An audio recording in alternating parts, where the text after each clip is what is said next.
அமைந்தது இங்கு என் தலைமேல் அயன் கையெழுத்தே என்று நமக்கு மிக அழகாக எடுத்துரைத்தார்.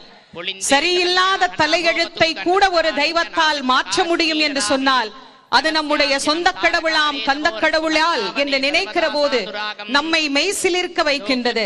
ஆம், இந்த திருத்தலத்திலே நாம் வந்து இருந்து இந்த திருக்குட நன்னீராட்டு பெருவிழாவை தரிசனம் செய்வது வாழ்வின் மிகப்பெரிய பேரு. நாம பக்கத்திலே இல்லையே, மேலே இல்லையே, கீழே தானே இருக்கிறோம். எங்கேயோ ஒரு ஓரத்துல இருக்கிறோமே, கடல் கரையில இருக்கிறோமே, ஒரு ஓரமா நின்னுதானே இதை நாம காட்சிகள்ல பார்த்து கொண்டு இருக்கின்றோம். ஆங்காங்கே எல்இடிகள் அமைத்திருக்கின்ற அந்த எல்இடிகள் மூலமாகத்தானே நாங்கள் பார்த்து கொண்டிருக்கிறோம்.